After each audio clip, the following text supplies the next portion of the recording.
All right, most of this stuff came through the mails, guys. So we got some Tekton picks. I'm a big fan of these picks. I use them a lot, and most of the times I don't pay a whole lot of money for them because I bend them up a lot, and for me they're almost a consumable. All right, but I did like these handles from when I bought the Tekton, what were those things? Pry bars. I really like this handle. It's like really brittle, like a chess piece. I don't know what the material is, but it's a hard handle, but the handle is big enough for my hands, and it feels real comfortable in my hands. Now, when it comes to picks, I have a lot of Snap-on picks, but I buy different brands too. I really like the handles on those JD Ticos. But these are the picks that I leave at home, and I don't mix my tools, so I have tools like specifically for the truck. So these I bought specifically for the truck. They are made in the USA. They are Tekton. They did not cost much money, and this is the set that you get. These are the different profiles. Just love those handles. So as you can see, you got two different hook profiles at different degrees. You have like your standard 45, and then your 90, and your straight. So those are the picks. Now, speaking of Tekton, I bought some of their wrench rolls. I like wrench rolls. At first I didn't think I would like them before I was mobile, but now that I'm mobile, I'm liking them a lot more because it's an easy, convenient way to fit a lot of wrenches in a small space. The reason I bought these were because these are some of my favorite wrenches. Duralast. I had these wrenches way before I had Snap-on wrenches, and they are very comfortable and very similar in size and shape of my Snap-on wrenches. I have compared them. I was almost a little bummed because they were so close in size and shape, but I was happy because I was already used to this feel of this long pattern wrench. And when I bought my first set of Snap-on wrenches, which would have been this set, to pull out the 19, and I matched it up with my Duralast, I noticed that it was a similar size and shape. So I just think that that's a good mark for the Duralast, and that's probably one reason why I like the Duralast wrenches so much. Okay, so they're not the same, of course, and of course the metallurgy is going to be way different. And the Snap-on has the mine are the flank drive plus design, and they have a little anti-slip built into these Duralast. Like I said, these Duralast were solid wrenches. Got them from AutoZone a long time ago. I paid less than $100 for both sets, I think. I don't know, you can look up the part number and see what they go for. But I bought the metric and the standard set, working on my Camaro. I got an old 1994 Camaro that I was trying to change a coolant temperature sensor on one day. And out of all the wrenches that I had, which were basically like the Harbor Freight ones, I couldn't get one that would work. Either the angle, the offset was off, the fitment was bad, or in my case specifically, the machining and the middle work was so to where this was so thick that it was in a tight spot. I needed a thin box end, but something strong enough to get around that sensor and break it loose. It sits right in front of the air intake It's kind of shaped like a V. So anyway, I bought these wrenches after trying several others, and it was the only one to where I could get the box in to slide over in the very tight space, because there was things around the sensor and this fit over it. And after that, I just started running these wrenches, and I stopped using my Harbor Freight wrenches, and these were like my go-to wrenches, the Duralast. And later on, as I went from shop to shop and ended up in the RV industry, found out about these snap-on tools and started buying these wrenches. Nevertheless, another feature that I loved about these, put them up side by side, just so you could see on the Duralast. So if you don't have snap-on money, as you could see, these Duralast would be a very good option for you. They are very similar in size, shape, and offset as a snap-on. So that's a tip for my guys who do not appreciate the cost of the snap-on tools. But this is what I loved about these wrenches specifically. I like wrenches like the Mac Precision Torque and the RBRTs that are in a case to where I can grab them and go. Well, I've had these on the truck for over a year, and they have, I've torn the case up because this is where I normally keep these. Let's take a walk to the back of the truck. So I have this box, and I kind of just use these DeWalt boxes. They go all the way back, and I normally keep the wrenches in here. So, you know, as the truck's moving and stuff, they're getting bounced around, this and that, and that's where these wrenches live. And over time, they have just become, the case broke up. So now that the case is broken, these were just loose in the box, and it's too hard to work with them. Luckily for me, it's the metric set, which rarely gets used. I couldn't remember when I ordered these if it was the metric or the standard, so I just ordered both because they were pretty cheap, as you can see. That is the prices. This will also allow me to, if I wanted to run a set of my snap-ons on the truck, I could do so by putting them in the wrench rack, because all of those wrenches are like in toolbox widgets. But being that my Duralast are so close to the size and shape and the feel of the snap-on wrenches, and on a camper, it's not needing the precision and everything like a motor would, and like a lot of the automotive settings. These are perfectly fine, and I've been running these every day for a long time on the truck to work on RVs. Really like them. So I will be getting these, and like I said, luckily for me, it's the metric set. So this one goes from 8mm all the way to 19. My Duralast set actually goes from, this is the only piece I have left of the old case. After this popped off, the other part was useless. 7. So I'll be doubling up the 7 and the 8 in the same pocket to get them to fit. Now this skips to 9, and so does this wrench roll skips to 9. Well, I might not have to double it up, because this set skips 11, and the wrench roll has 11, so I might be able to just offset them due to that, but I'll figure that out. The other thing I had for my RV guys, this is something that you're gonna wanna take note of, is these hydraulic fittings.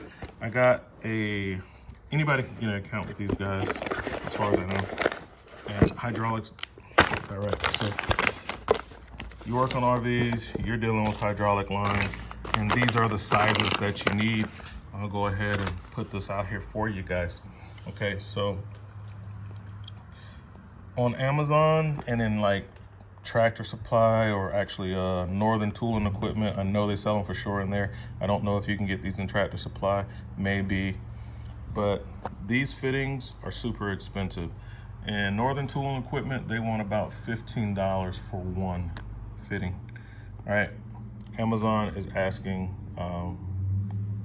$9 for one, and this is just a, as you see, 1/4 inch FJIC cap, 37 degree.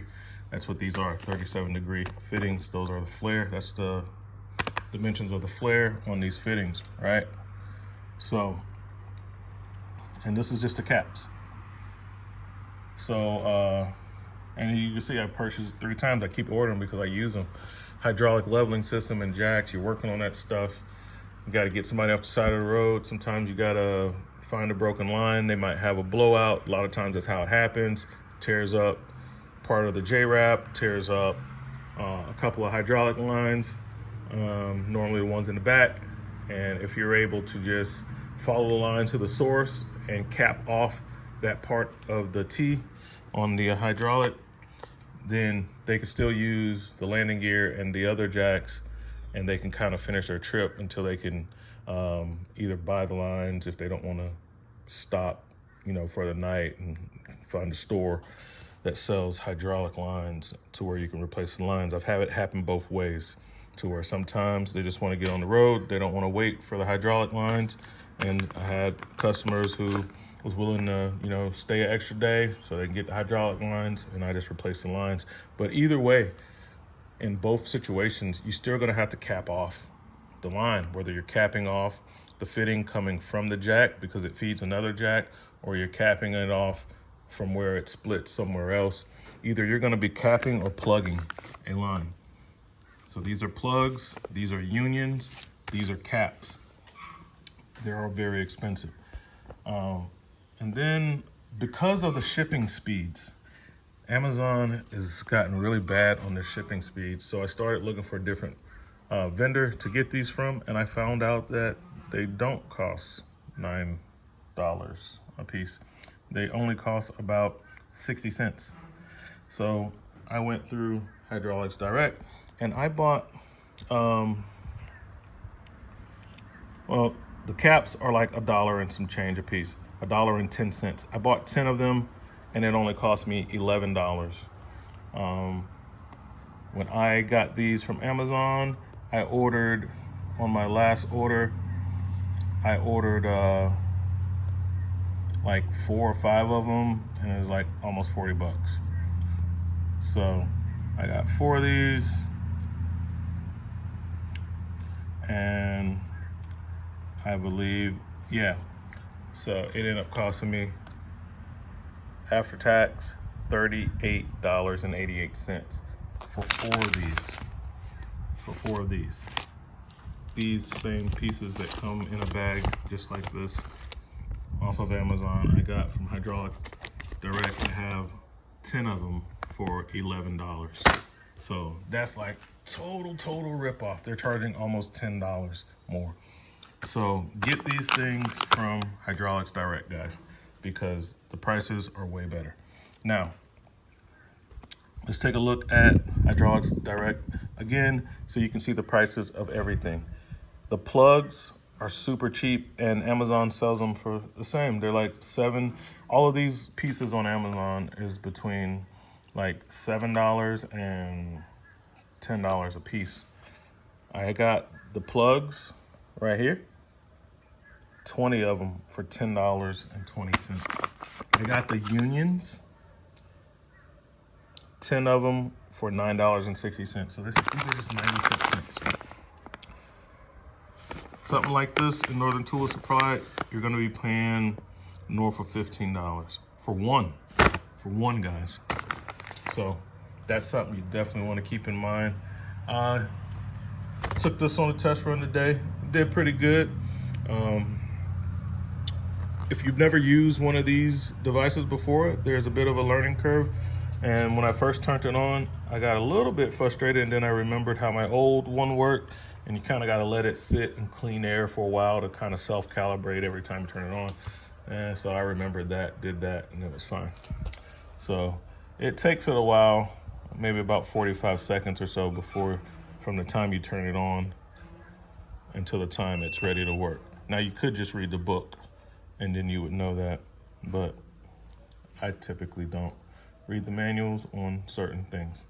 So like now you turn it on, you have to wait. It's reading the air, it's detecting, it's looking for certain parts per million of the gases that it detects.